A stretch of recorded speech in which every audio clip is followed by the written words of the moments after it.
मैंने इस्तीफा दे दिया है। नमस्कार, मैं रवीश कुमार अब आपको उस चैनल पर सुनाई नहीं देगा। नमस्कार, मैं रवीश कुमार। आपका अंदाज़ा सही है कि क्या कहने जा रहा हूँ, लेकिन गुजारिश है कि जो भी कह रहा हूँ उसे धीरज के साथ सुनिएगा। भारत की पत्रकारिता में स्वर्ण युग तो कभी था भी नहीं, लेकिन आज के दौर की तरह भस्म युग भी नहीं था।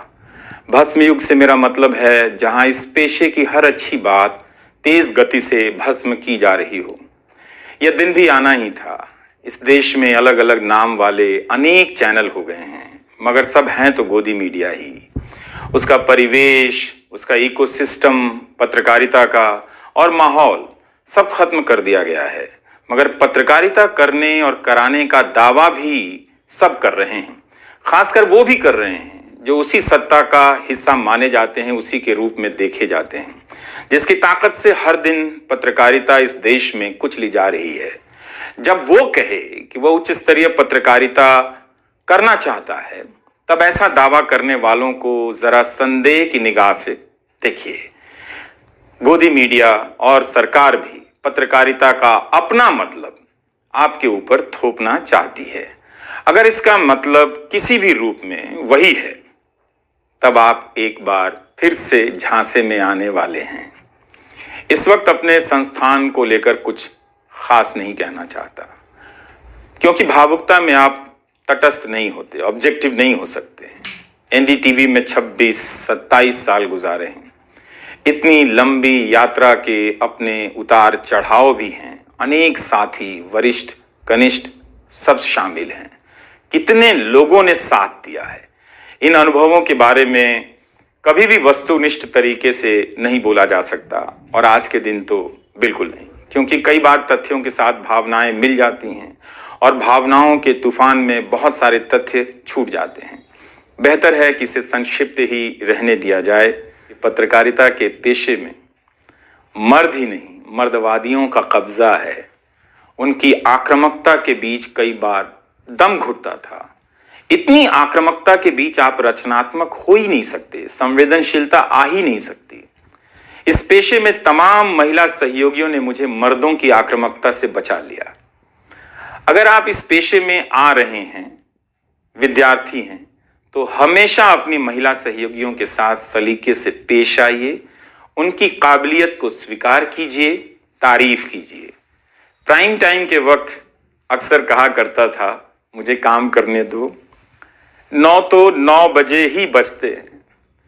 सुबह उठते ही मेरे दिमाग में रात के 9 बजने लग जाते थे। मैं टाइप करने लग जाता था। रोज 5000, 6000, 7000 शब्दों की टाइपिंग। अब शायद 9 ना बजे, प्राइम टाइम ना हो।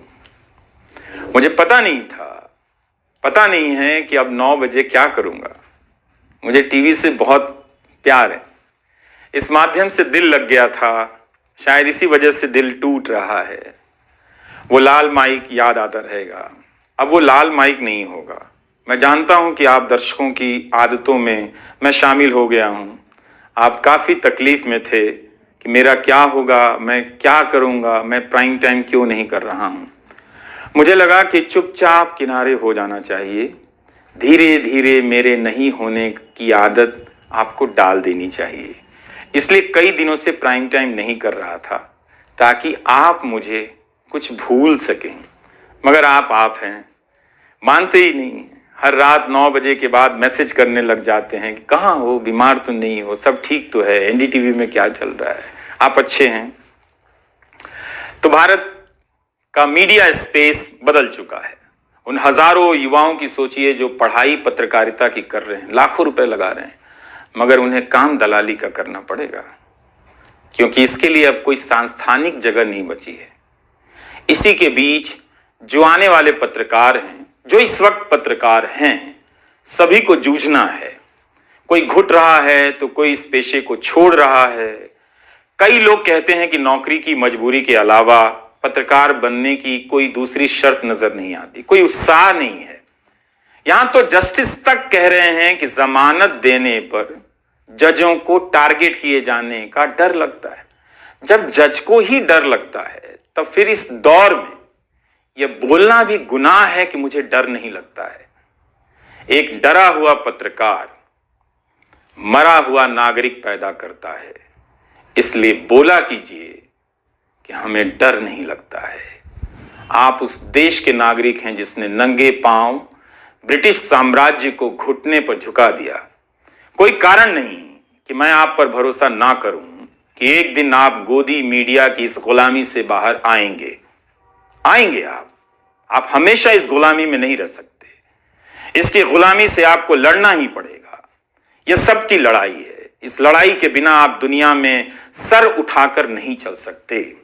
आपकी यही पहचान होगी कि आजाद देश के गोदी मीडिया के गुलाम हैं। इसके खतरे की गंभीरता को समझिए। कानून की आड़ में अब अधिकार कुचले जा रहे हैं, अभिव्यक्तियों को रौंदा जा रहा है ताकि सारे अवैध काम वैध नजर आए। इस समय मेरे रास्ते निश्चित नहीं हैं, निश्चित हैं तो सिर्फ हौसला है। उसका भी क्या भरोसा, कभी आसमान में होता है कभी पाताल में। एक YouTube चैनल बनाया है रवीश कुमार ऑफिशियल और फेसबुक पेज भी है रवीश का पेज। इसे सब्सक्राइब कीजिएगा। अब मैं YouTube पर ही नजर आऊंगा, NDTV इंडिया पर नहीं।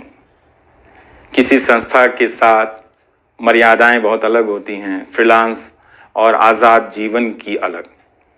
लेकिन इस बार परिवार के साथ थोड़ा वक्त बिताना चाहता हूं, जीना चाहता हूं। मैंने इस्तीफा दे दिया है। नमस्कार, मैं रवीश कुमार अब आपको उस चैनल पर सुनाई नहीं देगा। नमस्कार, मैं रवीश कुमार। अगर आप हमारे चैनल पर नए हैं तो चैनल को सब्सक्राइब करना ना भूलें और बेल आइकन को जरूर दबाएं।